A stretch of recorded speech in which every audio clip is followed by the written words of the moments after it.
Welcome back guys to another one of my videos, and in today's video, as promised in the last video, we will be looking at the brand new sports car introduced into GTA Online this week as part of the Casino's DLC strip feed, and this sports car is the Ocelot Locust.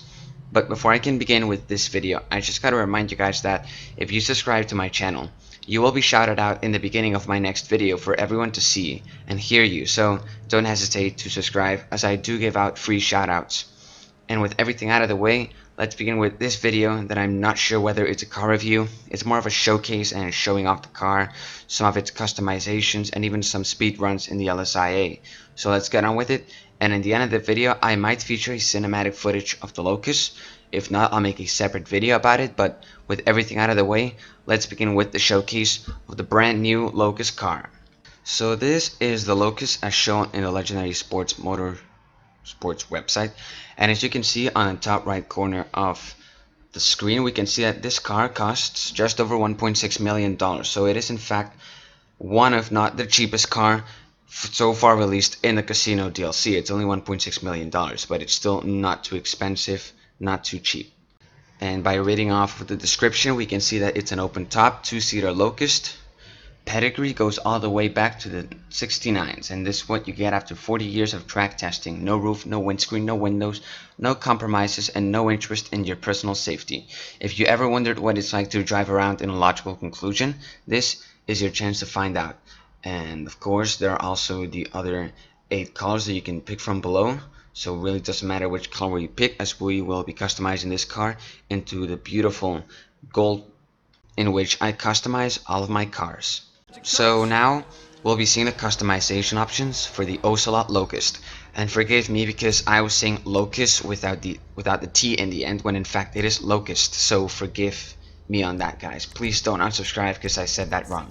But anyway, so talking about the Ocelot Locust, given that it's a sports car, it is supposed to be one of, if not the fastest car categories out here in GT Online, but as I've seen with the amount of time that I've spent taking it out for spins, and I even did a challenge in the lobby where I had to achieve the highest speed in a land vehicle, with all of that experience, this sports car, isn't really that fast, honestly. I mean, if you go first person in this vehicle, you can see a very useful speedometer that allows you to see your live velocity, your speed, and it goes just over 110 mph, and remembering from the top of my head, the Oppressor Mark II, I know it's a flying bike, but people just don't care about whether your car is sports, muscle, whatever. They just want speed. And so going back to the Oppressor Mark II, it goes faster than the Ocelot. And many other sports cars go faster than this car too. And yes, I did fully customize this car in the Alice Customs, as you're seeing now, which also cost me a whole other thousands of dollars. But if you're going to be buying this car, it's going to be for collecting and keeping in your garage, taking it out for car meets, impressing people. But if you're doing a race, speed run, or any sort of activity in which speed is the winning factor, then this car isn't yours to buy, or at least I don't recommend it. Also, another big downside to this car is that every so often you'll be seeing that you're driving on 2 wheels, and that's because this car has a really strange tendency to flip over on its side and start driving on its 2 side wheels. I tried getting it on that position, but I was unable, as a super skilled driver would be required for that. But sometimes, as I just drive around the map and take a turn, the car would lift one of its sides off the ground and you'd be driving on 2 wheels like a motorcycle. But either way, this car doesn't have too bad of a traction, as also seen in this panel right here, but it's also got good acceleration, and aside from that, I guess it just looks great. It's not too expensive, it's quite inexpensive and cheap, really, and yeah, it's another car put into GTA Online. And now I'm gonna speed this up because after we've customized the Ocelot Locust, I will be showing you guys that example I mentioned before where I was doing this free roam lobby challenge where you had to achieve the highest speed in a land vehicle. And as you'll see, I only managed to get into 3rd place, as the other 2 places achieved higher speed than me, and they were probably using sports cars too, as they are the fastest car category and class in GTA Online, and they were obviously using land vehicles. So this also gives you an idea of how unimpressive this car's speed is, and if a car ain't got good speed nowadays, it risks being left rotting away in its parking spot, so that's some sad news for this car. So as you're seeing on screen right now, although I just crashed right there, first place we've got this guy with a speed of 125.8 mph, and in second place we've got this guy with its speed of 116.3 mph, and I actually managed to get in third place, as I said before, and we have just under a minute. And as you're seeing, I can't manage to catch up or to get over the speed of the second guy, and this just gives you an idea of how slow this car is. I mean, it's not slow, really, it definitely isn't slow, but it's just not fast enough to get to that first spot.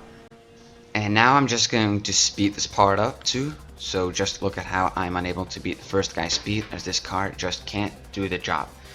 And after this, we'll be seeing the Ocelot Locust in the LSIA for a speed run on the runway, and I will be using a chronometer to measure the time required for it to get to the other side, or to the end of the runway.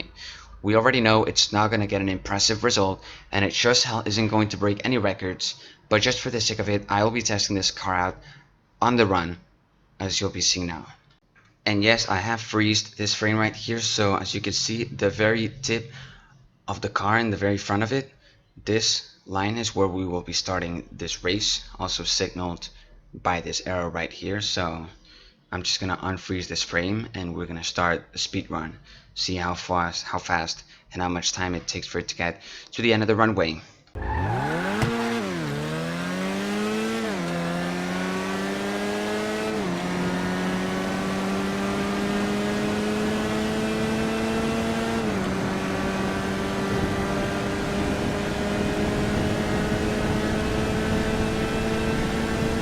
So as you can see, I've frozen the screen, and as we can see, it took 18 seconds and 69 milliseconds more or less for the Ocelot Locust to get from one side to the other, or from one line to the other line in the runway, also marked by this arrow.